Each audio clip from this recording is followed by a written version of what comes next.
Okay, so show me anyone in this list from going back to Moses all the way down to modern day that interpreted Isaiah 53 to be speaking about the Messiah.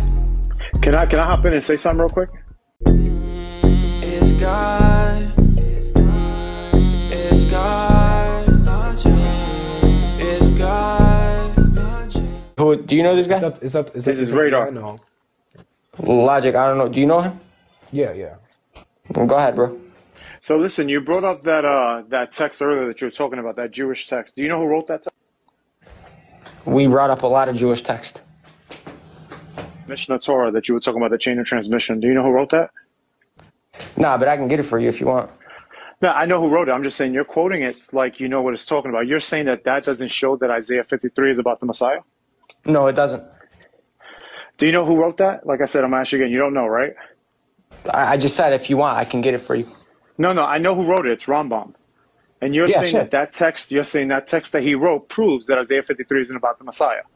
But in Rambam's Igerah, Rambam's letter, he states that Isaiah 53 is about the Messiah. Okay. Who in that transmission said it was messianic? Hold on for a second. You're interposing interpretation that's not normally there. Rambam himself wrote that in the chain of transmission. Rambam is there. What time period did Rambam write in? I don't know. I can get it for you if you want. You don't have to. It's 1100s. Rambam wrote in 1100s. He's writing down a chain of transmission based upon the tradition. While he's writing that, in other letters, he wrote that Isaiah 53 is about the Messiah. When Rambam wrote that, are you giving out cookies? Are they halal? Yeah. What I'm telling you is that, listen, what I'm saying to you is that based upon Isaiah 53, based upon what Rambam's writing, Rambam believes Isaiah 53 is about the Messiah, and you're reading a text written by Rambam showing that you just shot yourself in the foot.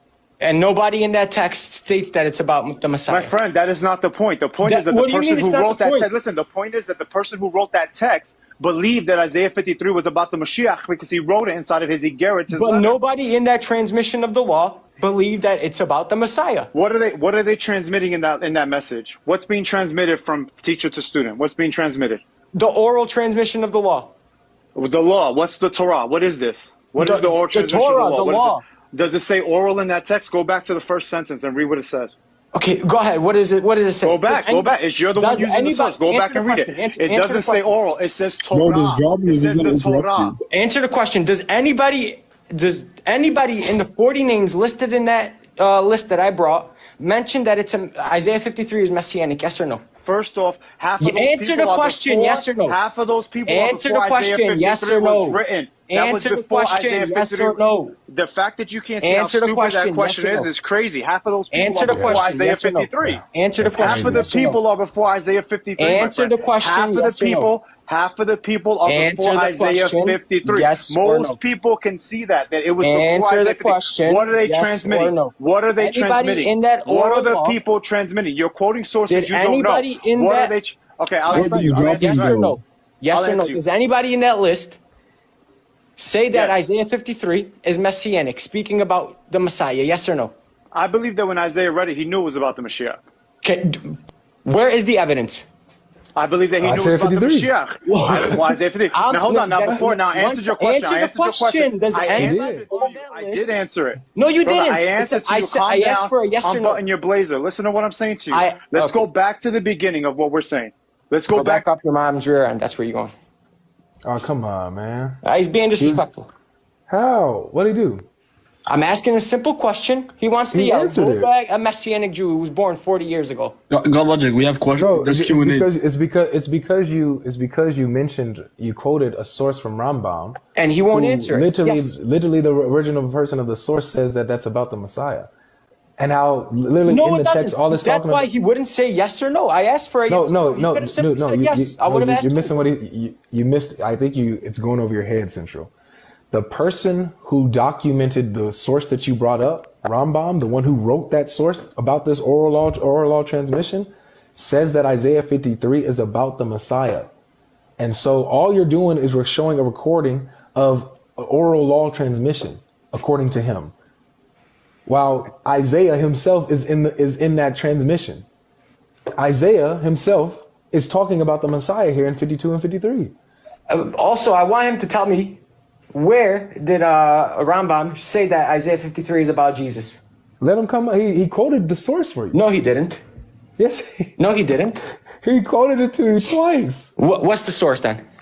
Bring him back up and let him do it. Somebody invite that radar guy. I want him to give me the source where Rambam says that that's about Jesus. Oh, I'm back from the dead like Jesus, man. That's crazy.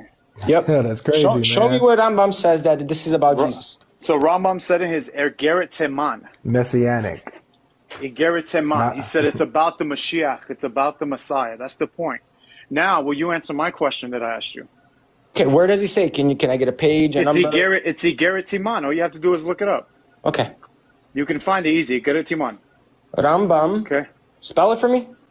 Brother, you're not going to be able to find it when you Google, brother. These are Hebrew sources. You're not going to be able to find it. Okay, so pull it up. You can find an English translation. Listen to me for a second.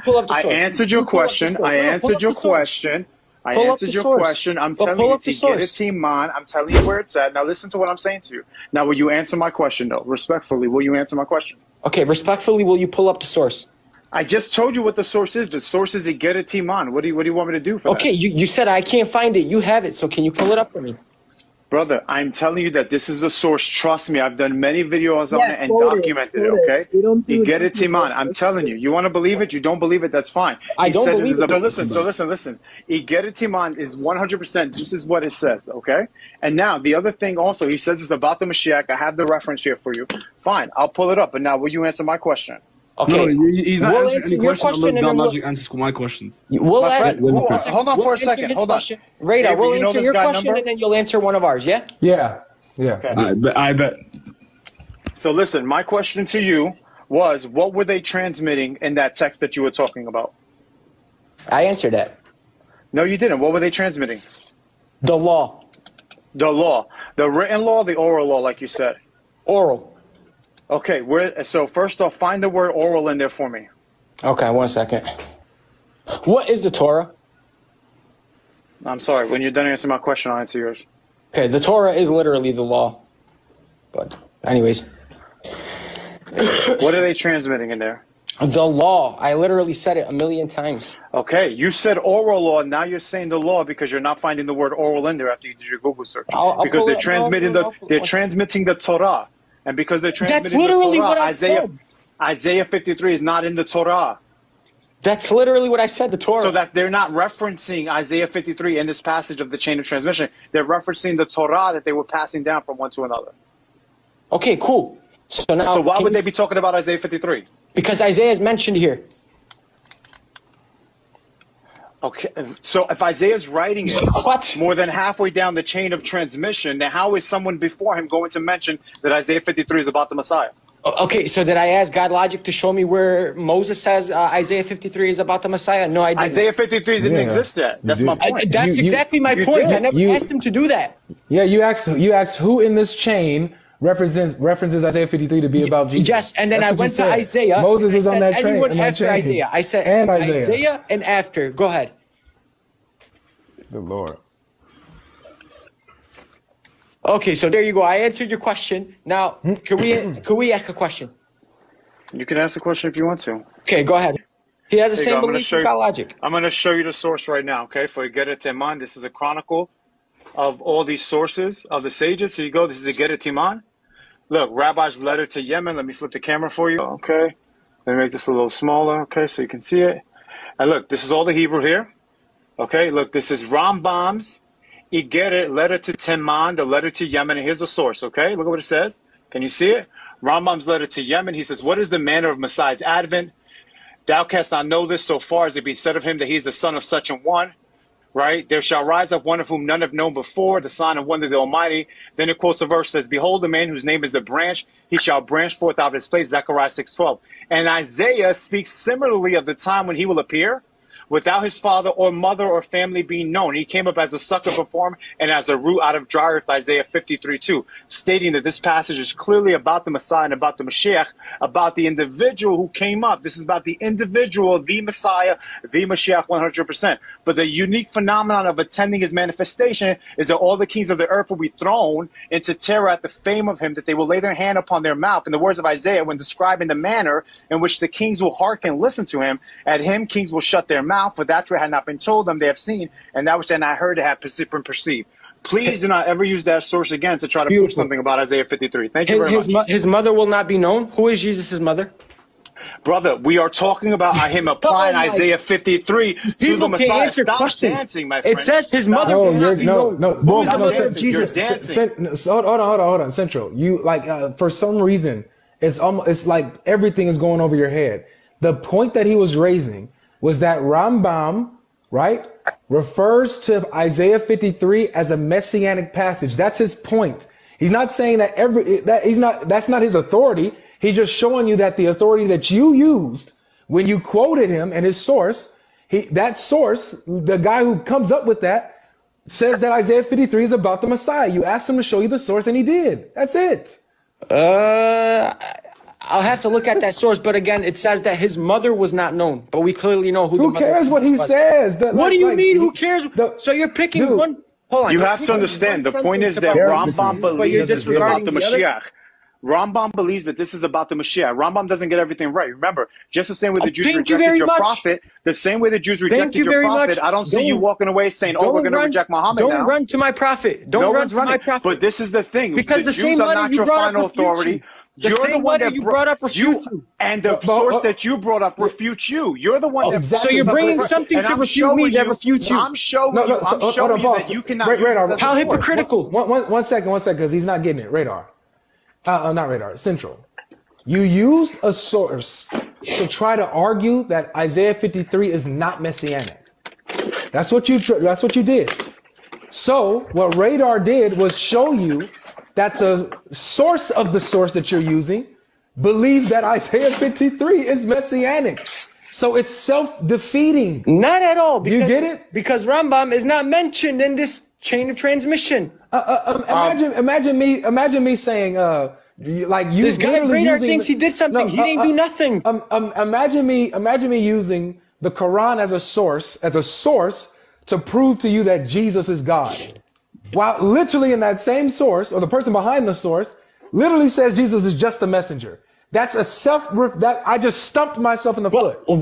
My friend, I brought up a chain of transmission, which Rambam is not included in, and I said, show me who says this is about Jesus that's mentioned in this chain of transmission. But he's the one who came up with the chain of transmission and says that Isaiah 53 is about the Messiah. But he's not included in that chain himself. It doesn't help you. He's not included in that chain himself. He is included in the chain. He is 100% included. No one would say that he's not included in the chain. This is why you don't understand Judaism. He's in all of the Gedolim and all of the Achronim and Rishonim of the Rabbanim are part of the chain of transmission. Rav Ashi is the last one mentioned. Who? Rav Ashi is the last one mentioned. Yeah, Rav Ashi. What did Rav Ashi write?